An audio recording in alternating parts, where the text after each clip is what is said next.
Olá pessoal, estou eu aqui com mais um vídeo. Eu estou em Tanguá, um pequeno município do leste metropolitano, na região metropolitana do Rio de Janeiro.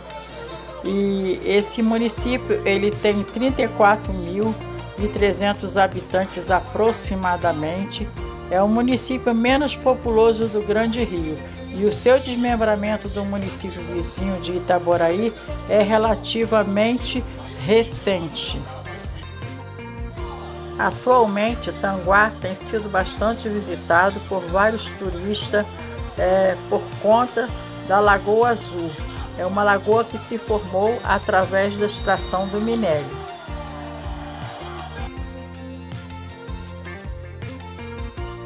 E a sua história deu-se início por volta do ano 1000, quando a região foi invadida por povos tupis procedentes da Amazônia, que expulsaram os habitantes anteriores falantes de línguas macro-geis para o interior do continente. No século XVI, a região era ocupada pela tribo tupi dos Tamoios. Nesse século, os colonizadores portugueses anexaram a região à capitania do Rio de Janeiro e a dividiram em Sesmaria, e as concederam a Miguel Moura. Este, por sua vez, repassou aos jesuítas para que estes catequizassem os índios. E em 1662, os jesuítas venderam as terras a Manuel Fernando Osório, que fundou a vila de Santo Antônio do Carceribu, mais tarde Santo Antônio de Sá, e o desmembramento destas terras daria origem a Tanguá. E uma sesmaria de 39.204 hectares foi doada ao alferes Henrique Duque Estrada, considerado o herói da ocupação portuguesa da costa africana. E nessas terras foi erigido o Solar dos Duques, também chamado Engenho dos Duques, localizado à margem direita da estrada que ligava Itaboraí a Rio Bonito. Suas estruturas eram bem constituídas por casa grande, com capela, engenhos e demais dependências típicas dos solares fluminenses.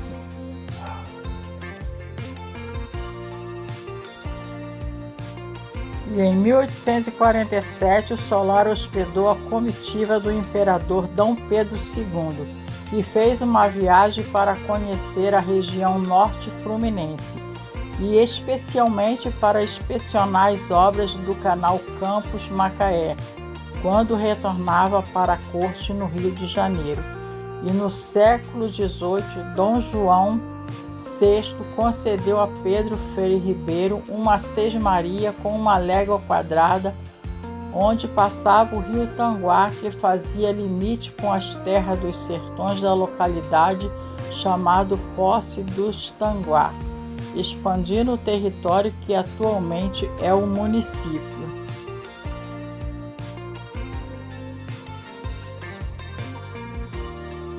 E com o tempo foram concedidas outras sesmarias, e a produção econômica, assim como da maior parte da região, era baseada no cultivo de cana-de-açúcar, mandioca, milho e feijão, e a produção de aguardente e farinha.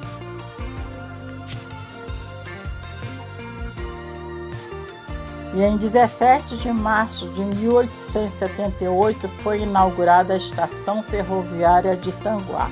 Eu estou aqui bem próximo à estação que eu estou filmando. E com a chegada da primeira composição de trens vinda da estação de Porto das Caixas, esse ramal ferroviário fazia parte de um prolongamento da estrada de ferro de Cantagalo, criada em 1860 pelo Barão de Nova Friburgo, em direção ao litoral, ligando as regiões cafeeiras à capital da província, Niterói.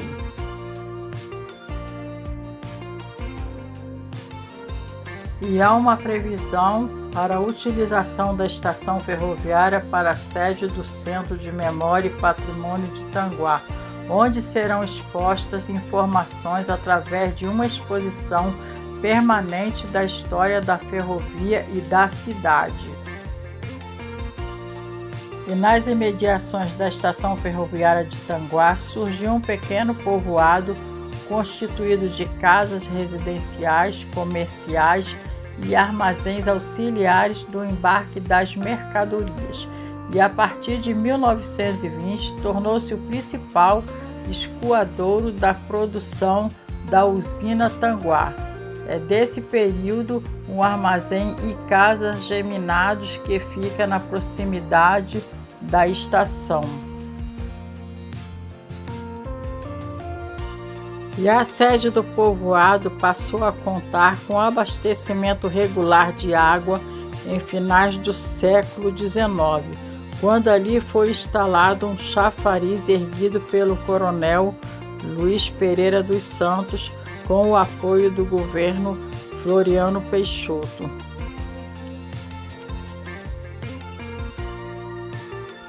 E o coronel Luiz Pereira dos Santos, também chamado Lulu Santos, era proprietário da fazenda Tanguá e organizou um grupo de voluntários para lutar ao lado das tropas legalistas que defendiam o governo Peixoto contra os revoltosos da Marinha, no episódio conhecido como a Revolta da Armada. E em 1920 iniciou-se a construção da usina Tanguá, de moagem de cana.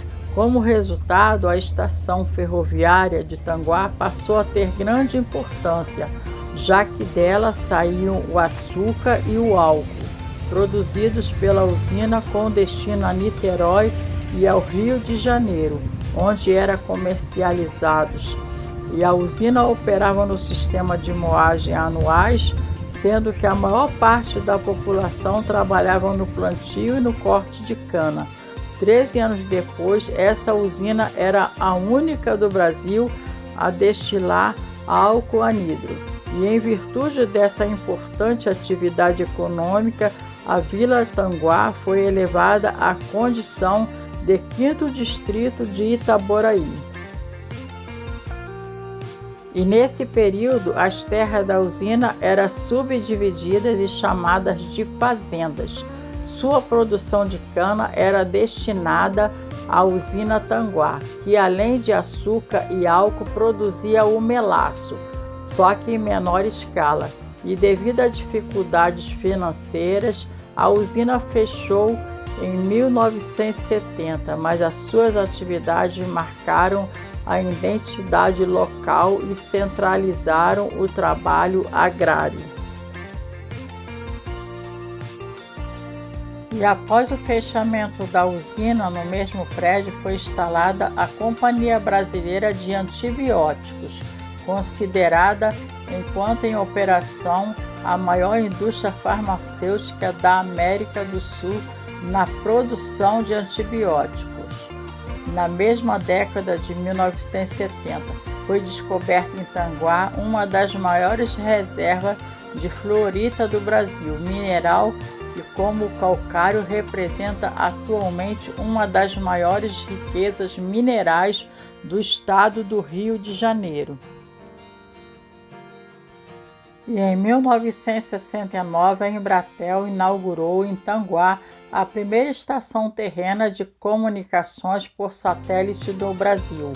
Instalada no bairro Solar dos Duques, nos anos 1970, a construção da Ponte Rio-Niterói absorveu muitos antigos trabalhadores rurais de Tanguá, que utilizou a areia do município em suas obras.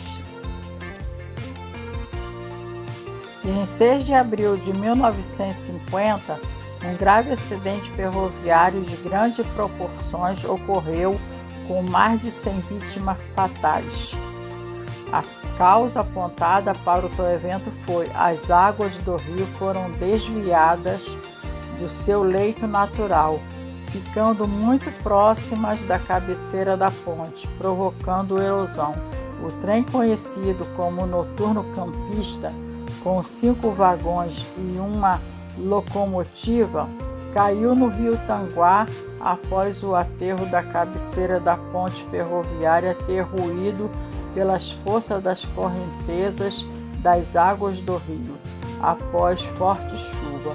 O acontecimento fatídico de forte apelo visual ainda foi exibido nas telas do cinema na época, e no início dos anos 1980 deixaram de circular os trens de passageiros que uniam Niterói, Rio de Janeiro a Vitória. Até 1984 circulava pela ferrovia o trem Cacique, um trem de passageiros de longa distância de luxo que ligavam o Rio de Janeiro a Cachoeiro de Itapemirim. E o interessante é que eu lendo sobre esse fatídico acidente, eu lembrei que minha mãe e meu pai, eles sempre comentavam sobre esse acidente.